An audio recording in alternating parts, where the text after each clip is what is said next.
Hello everyone and welcome back. Quick note before this week's episode, my audio quality sadly is not what it normally is because my microphone broke whilst we were recording this, so apologies in advance for the fact that it sounds like I'm talking from the bottom of a submarine, but luckily everything's been fixed and we'll be back to normal for next week, so thanks for understanding.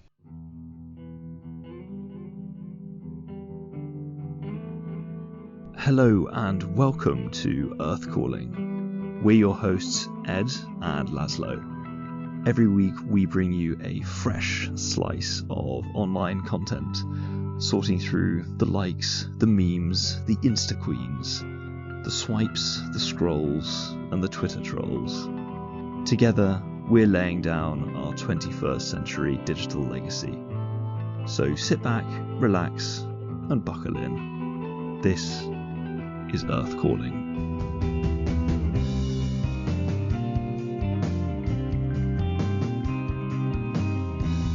Welcome back everyone, it's great to be with you as always. This week Ed and I have chosen a slightly lesser known platform, sure, but please don't drop off yet. Don't, please. This platform is none other than Mumsnet, the resource for any budding parents, or in fact fresh parents who are kind of fresh off the old baby factory and need a bit of advice on, how not to poison your child, etc. And as usual, I believe Ed has done a bit of digging into how Mumsnet came about. Yeah, exactly. So welcome back, everybody. And as Lazlo says, this week we have gone rather niche, but I did think that there was something extremely charming about some of the content on this forum. And it's not, many online forums are dedicated to obscure video games or kind of business, but this one is basically just new parents, particularly new mothers, trying to understand what the hell's going on. Because if you think about it, picture yourself, Lazlo, and don't get too terrified. But imagine if you had just... Also, I try not to go too detailed when I picture me apparently becoming a mother, but please continue. Yeah, apparently it's a bit like peeing a grape for a man. Oh, see, I've heard that, and I'm trying to get... Oh, that's just a real squeeze. Exactly. So you've just done that. And you've brought life into the world, and there's an amazing sense of, I would imagine, joy, ecstasy, and sheer terror at what you're meant to do with this bundle of joy. But you're lucky if it's a bundle of joy. Well, I'm pretty sure most parents don't quite think the screaming infernal being that just came out of their bodies is a bundle of joy. But yes, but less about your birthing experience. Yeah, I can imagine you were right terror. You probably came out spouting poetry. Well, I came out very simply as hello mother.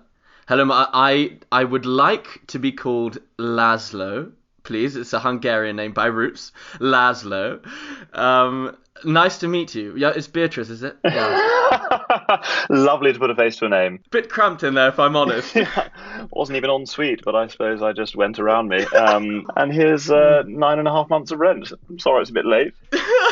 Anyway, it's a place where particularly mothers, but all parents can ask each other questions about the realities of being a parent. And as we like to do on Earth Calling, we'll run through a brief founding story. So Mumsnet was created by a British woman called Justine Roberts, who came up with the idea of this website to help parents pool information and advice following a disastrous first family holiday with her 1-year-old twins. Now, the article doesn't go into the details of that family holiday, but it was probably 1-year-old twins. I'm kind of imagining The Shining, Yeah. these two 1-year-olds dressed in the same matching blue kind of cross-hatched outfits, standing at the end of a corridor with kind of blood leaking through. I think I've made up some details here on what actually happens in The Shining, but come play with us, Lazlo, forever and ever and ever. So she decided to start this website with a couple of close friends of hers, and Mumsnet, in fact, reached great heights, and it has been featured in various magazines. The CEO was named in Media Guardian's 2010 Power 100, and in fact, she was determined to be the 7th most powerful woman in the UK by Woman's Hour on BBC Radio 4. And so it's been a tremendous success. And today I thought we could dive into some of the threads on this forum and some of their quirks and eccentricities. Now, the first thing, I don't know, Laszlo, and hopefully you've looked into it as well, but the first thing I noticed on browsing was that the mums of Mumsnet have a series of acronyms. And this is quite common in online forums. For certain things that you talk about a lot, you would abbreviate so that you don't spend time typing out "for fuck's sake." You would just write FFS. Exactly. And a very diplomatic way to end any online argument is a very simple STFU. Done and dusted. You've vanquished your opponent. Exactly. And so Mumsnet has their own lexicon. And for the first part, I realized when looking through that they had this strange, like, alternate language where I would see things like walked into house and DS was sitting slobbily on sofa. And I thought, what's DS? And DD was getting angry about doing her homework. And it turns out there's this whole new vocab that they have. So DD is darling daughter, and actually it's darling daughter, DS darling son, DH darling husband, etc., etc. And I went onto the acronym finder, and they've defined all of their most commonly used terms. And Laszlo, I'm actually going to get you to guess what you think some of these are. Okay. So we're familiar with FFS, STFU, BRB, yes. TTYL. You probably remember these from your MSN Messenger days. I will start with what is perhaps the most commonly used, or one of the most commonly used acronyms, which is AIBU, ABU. Do you have any idea what that might be? And it's a question. So, ABU. Is it Alan is behind you? or is it, as a question, Alan is behind you? Used in very niche circumstances where you've kind of got this slightly predatory husband called Alan, but maybe that's am I far off the mark? I think you're not too close to the mark, and there's no way you're going to get it. But I think that this one is just hilarious because so many posts end with this, and it stands for, am I being unreasonable? And what I love is that you get so many posts where it will be in this script where I say, walked into home, DH was slouching on the sofa, DS was up in his room video gaming, DD was playing around in her room but refusing to come down and talk to me. And I just thought, what the hell's going on? AIBU? And then you'll get all of these people replying going, don't worry, Sarah, you're not being unreasonable. Like, I have the same problems at my home. Like, my husband's a total slob, and it goes on and on and on. And so AIBU comes along with its other acronyms, which are the following: YABU, Yabu, YANBU. Got it. I mean, it doesn't take a genius to. Yeah, you are being unreasonable, Sharon. And you are not being unreasonable. So someone might just reply with just Yanbu, Sarah, Yanbu. Or the other one, which I love just because of the way that it sounds, is Yabos, which is YABOS, which is you are being overly sensitive. Wow. I'll just do a couple more. We've got SWI and SWOI. And again, context here might be, me and my DH are looking to have a child, therefore we are SWI. Well, I mean, okay, so we are sleeping with intent? Yeah, actually pretty good, yeah. So on Mumsnet, they are a little bit naughtier with their vocab, so it's actually shagging with intent. So you might say, me and my partner Stephen are #SWI. Or the other one, SWOI, of course, shagging without intent. Yeah, I mean, to me, SWI could easily be, we are soon with infection. Oh, or sort of hopefully soon with infant, maybe. That also works. That's very biblical, actually, isn't it? And Mary found herself with child. Yeah. I love that. It's like, why at that point do you drop the article? Yeah. We've been managing with the definite article for a long time, the indefinite article. Yeah, it does sound more sophisticated though. And lo, Mary found herself with child. And let's not go into that, but it is amazing that, Mary didn't actually have to SWI or SWOI to end up with child, if you get my drift. Not at all. The Immaculate Conception. Indeed, the IC. You probably don't see that much on Mumsnet. It's like, yeah, it was great. Had my first child by IC. It was like, well, what's your secret, Sharon? How did you? I mean, I know IVF, but I've never heard of IC. That sounds wonderful. Very trendy. All the vegans are doing it. So this is a good time, I think, to move on to my discoveries on the website, because Mumsnet is not just a forum, it is a place where you can also access lots of resources and lots of kind of information about the world of parenthood. And I found the Mumsnet random name generator, and I was thinking that's perfect. You know, obviously on the horizon for me is I'm popping out a kid in the next couple of years. I'm not, just to be very clear. But if I were, as a user of Mumsnet, what better resource than the random name generator? Mm-hmm. So I go for a girl's name, and you know, the first one I get, sure, it's not a name that I've heard. Rucha, have you heard of that name? Rucha? Rucha? No. Yeah, Rucha. Kombucha. Yeah, I've not heard of Rucha, but I thought, okay, interesting. Yeah, I could add that to my shortlist, which is the option you have with these names. And I thought maybe I'll have better luck with the boys' names, and I tap on the boys' name, and I get Dom, but just underneath Dom, for some inexplicable reason, there's just the word Gaylord. So I don't know what happened here, but Dom comes with a subtitle. The name comes with a subtitle, Gaylord. Surely that's a bit of trolling from Mumsnet, as in Meet the Focker style, Gregory Gaylord Focker. Do you think it's maybe user-generated names which have slipped in the net? Maybe. Which are being included alongside... Gaylord is a name, though. I mean, Gaylord, there are people called Gaylord in America. But of course, I actually really started thinking after generating a few of these random names. I was a bit introspective. I thought, well, what do Mumsnet think of my name? And they've got a search function where you can kind of put in your name. So I did this to find what the internet and what Mumsnet was saying about Lazlo. So firstly, you can see how many people have shortlisted the name. I just mentioned there's a shortlist function. I'm glad to announce that 2 people have shortlisted the name Lazlo. I just found it really annoying, like, that people hadn't shortlisted my name. Like, AIBU. and just to continue on my name, not to sound too self-indulgent or anything, but there's this rather funny little section at the bottom of your name page which tells you other names you might like based on your search. So it kind of says, like Lazlo, other names you might like. It's like the Amazon product recommendation page. Yes. You know, yes. You enjoyed this book, therefore you might enjoy that book. Exactly. Yeah. You liked this name. Have you tried for your second child? Yeah, exactly.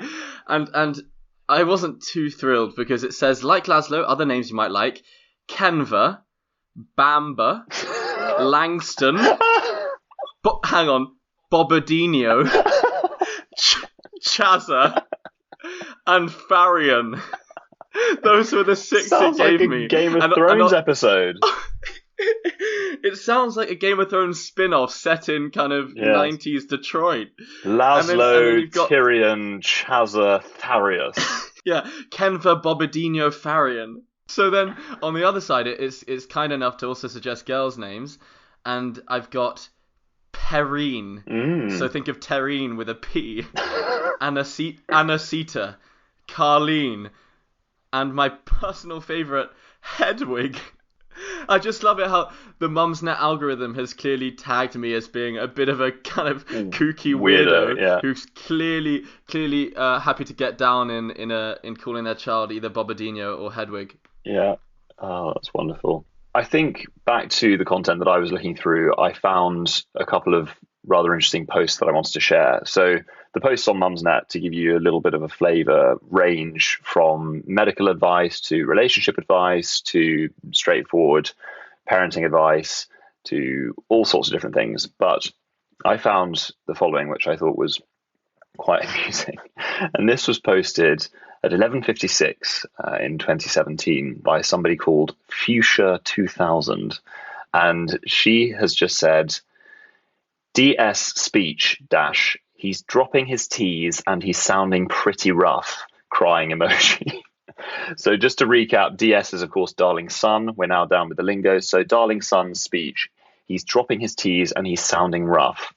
And so she's given a bit more context, going, darling son 15 doesn't sound like us anymore. He listens to lots of YouTube football chat videos, I think, and he's dropping his T's everywhere, using some pretty rough slang. What would you do? Constantly nagging him just feels awful and is exhausting. But I love the idea that this poor boy is up in his room trying to sort of fit in online, fitting in with his new friends who all sound different to him.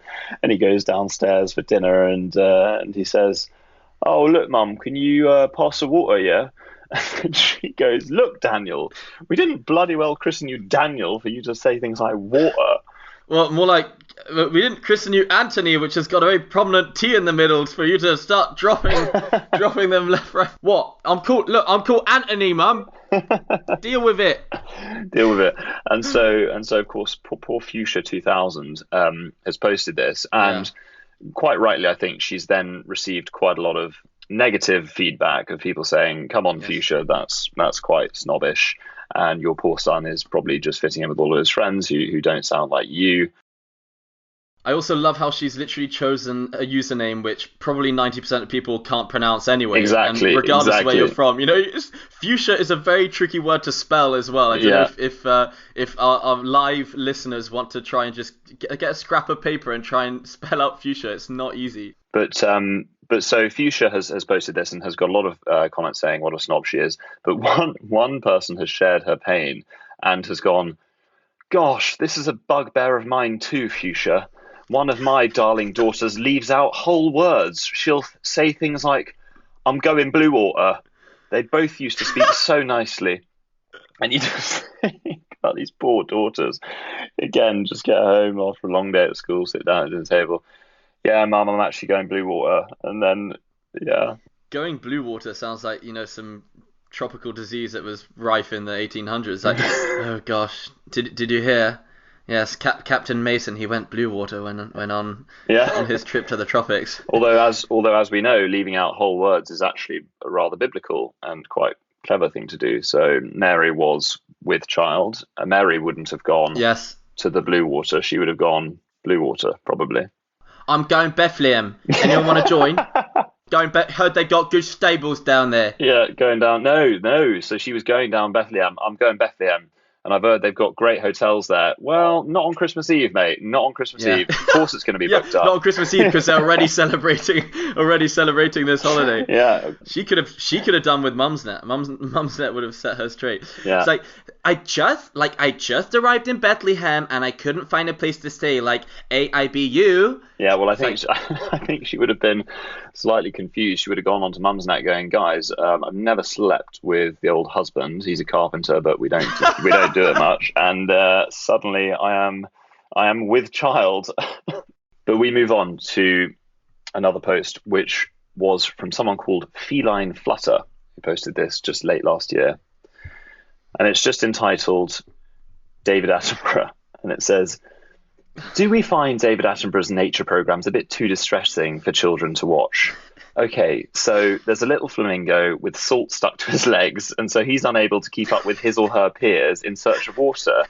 Darling son is asking me, did he bloody make it? Penguin's there being bopped around like a volleyball, and his little face is in the killer whale's mouth. Luckily, darling son didn't watch that episode and probably won't watch the rest of the series. I get this is life, but surely they could skip the gruesome bits. I mean, we all know animals eat other animals, but I don't want to see the insides of an abattoir for entertainment either, do I?" That is just a great piece of writing. I mean, it's actually quite poetic in its description. I love how specific it is. A flamingo got stuck to the ground by salt on its legs. Yeah, and he's like, couldn't keep up with his or her peers. and then the son's like, Mummy, did he make it? No, he didn't, mate. He's stuck to the sand and he's been eaten by a vulture. And then, the penguin getting bashed around like a volleyball. It is true, though, that there's probably a fair point there, because David Attenborough, of course, national treasure. That actually reminds me of when David Attenborough was once on the BBC, and you know how they put like the person's title on the BBC, so it might say something like Lazlo, aspiring podcast producer. For David Attenborough, it just said David Attenborough, national treasure, which I thought was pretty valid. But he does have a rather cinematic way of explaining all this sort of stuff. You can see it now. It's like, well, this young flamingo is rushing across the salt marshes, but one young fellow has been left behind. And the kid's just there, just like, Mummy. It's like, the rest of the flamingos will have to leave him be. The vultures circle above. And then for the killer whale, maybe, what do we think? This emperor penguin thought he'd hop out for a little snack. Because they always like to anamorphize it. So is it anthropomorphize it? Yeah, where you think it's a human. And for any mothers watching with their children and their young ones, I would like to say that you are being unreasonable. Or he'd just go, Yanbu. For any young mothers listening to this episode, spoiler alert, he doesn't fucking make it. Or it's called nature, you ignorant fuckers. He would never say that. He's too nice. And actually, the funny thing is that when you watch these nature documentaries, I would say that there's never the feeling that you're watching this kind of, the brutality of nature in cinema. I think it's very just objectively portrayed, and you actually never see the real moment that the animals are ripped apart. I think it's always quite clever to show almost as though the penguin is just going for a nice little swim inside the shark's mouth. Kind of like, ooh, mummy, where did the penguin go? Darling, he's just DS. He's just going for a little swim into the whale's stomach like Jonah. This is nature, red in tooth and claw, an amazing spectacle. Well, what I thought we could do this week is introduce a new little segment to our show. As some people may know, podcasts often have segments, and we are always trying to keep up with the modern trends. Absolutely. So absolutely, Earth calling, Earth renewing on the pulse. Dee-doo. That's not a pulse. It's one of those blood monitor machines. Okay, so this segment I thought we could call Lazlo's Listicles. And the idea is very simple. I found a listicle on Mumsnet, and in the future it can be on any platform we are perusing. What's a listicle? It's a list. Okay. It sounds like a list. It sounds like a list that's been dropped in an ice cave. It's a frozen list that can be enjoyed with some chocolate sprinkles on top. It's also actually it was coined by BuzzFeed, and it's those web pages which very simply list like the top 10 places to go in your lifetime, top 8 things on my bucket list, that kind of stuff. The top 10 hangovers we've all had. Yeah, okay. Yeah. That's a listicle. Yeah. Got it. Item number 3, the one where you break up with your partner and. So what I thought we could do is, I'm going to give you the name of this listicle, what the premise is, and I want you've got 3 goes to try and guess an item which is in the top 5 of this listicle, okay? Mm-hmm. So it's a tricky challenge, I won't lie. The listicle is as follows: 17 great gifts new moms will love. Oh my god.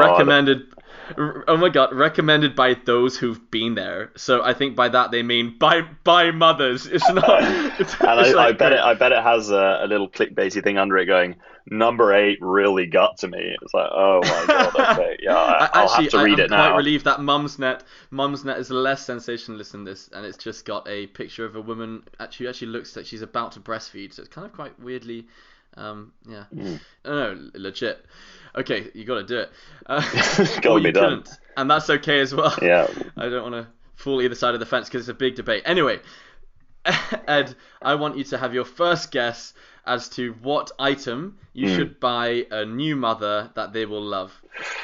Gosh. So I'm thinking, And just to help you out quickly, it's not a very specific item. It kind of could be a wide category of items. Right. Okay. So in my head, I've got, push chairs. I've got little baby shoes. I've got nappies. I've got milk formula. I've got small gloves. Okay. I don't know why my baby is sort of wearing gloves. Your baby's you've got a very pampered baby. Well, Pampers, good brand. Yeah. What else? Yeah, maybe earplugs. Sort of some luxury noise cancelling AirPods. Okay.